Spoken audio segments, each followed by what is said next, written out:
ఏ వ్యక్తిని గానీ, వస్తువుని గానీ, వ్యవస్థని గానీ కించపరచడం ఈ వీడియోస్ యొక్క ఉద్దేశం కాదు. ప్రతి మనిషిలో మంచి, చెడు రెండూ ఉంటాయి. పాజిటివ్స్ మాత్రమే మాట్లాడుకోవడం ఈ ఛానల్ యొక్క ముఖ్య ఉద్దేశం.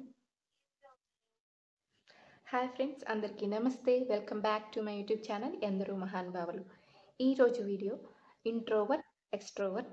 ఇంట్రోవర్ట్ అంటే ఏంటి, ఎక్స్ట్రోవర్ట్ అంటే ఏంటి, ఈ ఇద్దరికి మధ్య డిఫరెన్సెస్ ఏంటి అనే విషయాల గురించి ఈరోజు వీడియోలో మాట్లాడుకుందాం. బిఫోర్ దట్, నా ఛానల్ ఎవరైనా ఫస్ట్ టైం చూస్తున్నట్లయితే ఛానల్కి ఒక లైక్ చేయండి, షేర్ చేయండి, సబ్స్క్రైబ్ చేయడం మర్చిపోకండి. సో ఇంట్రోవర్ట్ అంటే ఏంటో కూడా చాలామందికి తెలియదు. ఇంట్రోవర్ట్, ఎక్స్ట్రోవర్ట్ అంటే తెలుసుకుందాం. ఇంట్రోవర్ట్ అంటే వాళ్ళు ఎవరితోనూ ఎక్కువగా కలవడానికి ఇష్టపడరు, చాలా తక్కువగా మాట్లాడతారు, వాళ్ళొక్కర్లే ఏకాంతంగా కూర్చొని టైం స్పెండ్ చేయడానికి ఇష్టపడుతూ ఉంటారు. వేరాస్ ఎక్స్ట్రోవర్ట్స్ అంటే వాళ్ళు ఎక్కువ మాట్లాడతారు, గ్రూప్ ఆఫ్ పీపుల్తో కలవడానికి ఇష్టపడతారు, సోషల్ గ్యాదరింగ్స్లో ఎక్కువ పాల్గొంటారు, లైక్ ఫ్యామిలీ ఫంక్షన్స్ కానీ, ఈవెంట్స్ కానీ అన్నిట్లో వాళ్ళు మాట్లాడుతూ చలాకీగా పాల్గొంటూ ఉంటారు. ఇంట్రోవర్ట్, ఎక్స్ట్రోవర్ట్ అని ఉండిపోకుండా బ్యాలెన్స్డ్గా ఉంటేనే మనం అన్ని సిచ్యువేషన్స్ని ఈజీగా హ్యాండిల్ చేయగలుగుతాము. ఈ విషయం గురించి నేను వీడియో లాస్ట్లో మాట్లాడతాను. ముందు వీళ్ళిద్దరికి మధ్య డిఫరెన్సెస్ తెలుసుకుందాం. దాన్ని బట్టి మీరు ఇంట్రోవర్టా, ఎక్స్ట్రోవర్టా మీకే తెలిసిపోతుంది. సో ఇంట్రోవర్ట్స్ అనేవాళ్ళు చాలా గుడ్ లిజనర్స్. వాళ్ళు ఏది తొందరపడి వెంటనే మాట్లాడారు, ముందు ఎదుటి వాళ్ళు చెప్పేది వింటారు, విని అర్థం చేసుకొని వెంటనే రిప్లై ఇవ్వకుండా దానికి తగ్గ సమయం వచ్చినప్పుడు వాళ్ళు రిప్లై ఇస్తారు. మాట్లాడాలి, ఎప్పుడు మాట్లాడితే ఒక పర్సన్కి కరెక్ట్గా ప్రాపర్గా అర్థమవుతుందో వెయిట్ చేసి ఆ టైంలో కరెక్ట్గా రెస్పాన్స్ ఇస్తారు. వేరాజ్ ఎక్స్ట్రోవర్ట్స్ మనం చెప్పేది వినరు, పూర్తిగా వినరు, సగం వింటారు, మనకి మాట్లాడే ఛాన్స్ కూడా ఇవ్వరు, మాట్లాడుతూనే ఉంటారు ఎక్స్ట్రోవర్ట్స్.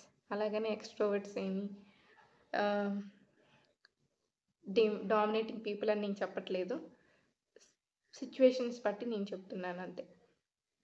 ఇంట్రోవర్ట్స్లో చాలామంది క్రియేటివ్ ఫీల్డ్ని ఎంచుకుంటారు, ఎందుకంటే వాళ్ళు ఒంటరిగా ఉండటం వల్ల వాళ్ళ క్రియేటివ్ వర్క్స్ మీద ఫోకస్ చేయగలుగుతారు.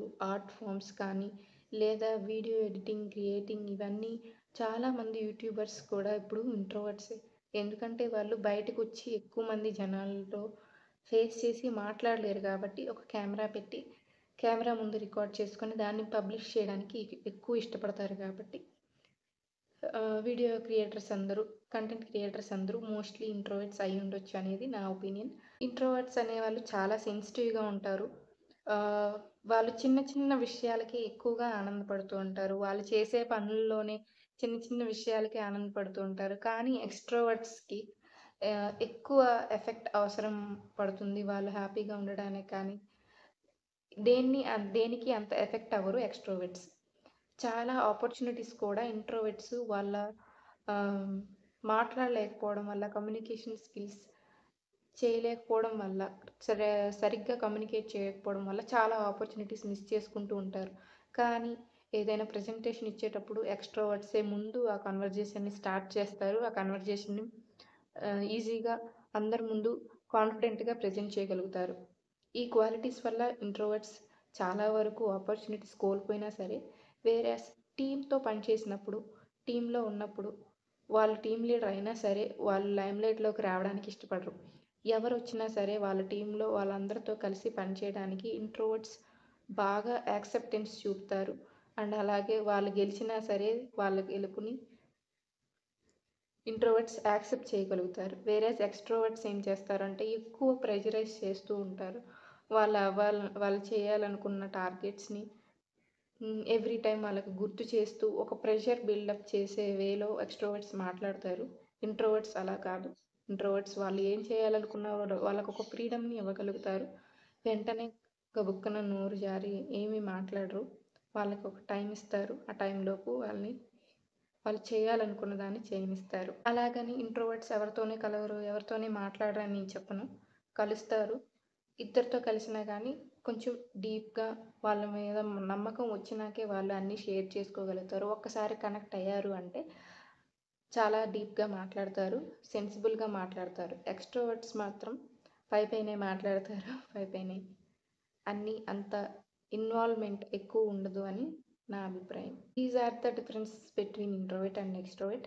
బట్ ఈ ఇంట్రోవర్ట్ ఎక్స్ట్రోవర్ట్ అని మిమ్మల్ని మీరే ఒక జోన్లో పెట్టుకోకుండా సిచ్యువేషన్కి తగ్గట్టు ఏ టైంలో ఎంత మాట్లాడాలి, ఎక్కడ ఎలా మాట్లాడాలి అనే స్కిల్స్ని మీకు మీరే అప్డేట్ చేసుకుంటూ ఉండాలి.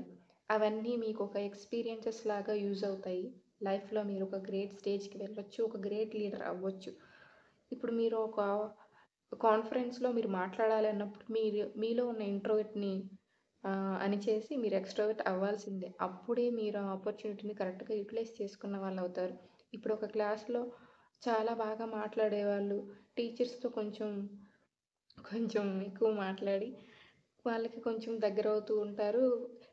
ఇద్దరు స్టూడెంట్స్ సేమ్ క్యాపబిలిటీ ఉన్న వాళ్ళైనా సరే ఎక్స్ట్రోవర్ట్కి టీచర్తో ఉన్న కనెక్షన్ వల్ల కొంచెం ఎక్కువ మార్కులు పడే అవకాశం ఉంది. ఇంట్రోవర్ట్కి సేమ్ టాలెంట్ ఉన్నా సరే అంత కమ్యూనికేషన్ స్కిల్స్ టీచర్కి స్టూడెంట్కి మధ్య లేకపోవడం వల్ల ఒక మార్క్ తక్కువ పడే అవకాశం కూడా ఉంటుంది.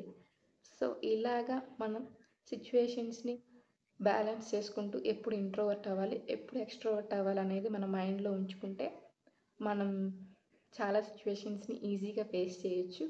మీరు ఇంట్రోవర్టా ఎక్స్ట్రోవర్టా నాకు కింద కామెంట్ సెక్షన్లో మెన్షన్ చేయండి. వీడియోని లాస్ట్ వరకు చూసినందుకు చాలా థ్యాంక్ యూ. వీడియోలో ఎక్కడైనా తప్పుగా మాట్లాడుంటే క్షమించండి. Please do follow and subscribe ఎందరో మహానుభావులు. Thank you.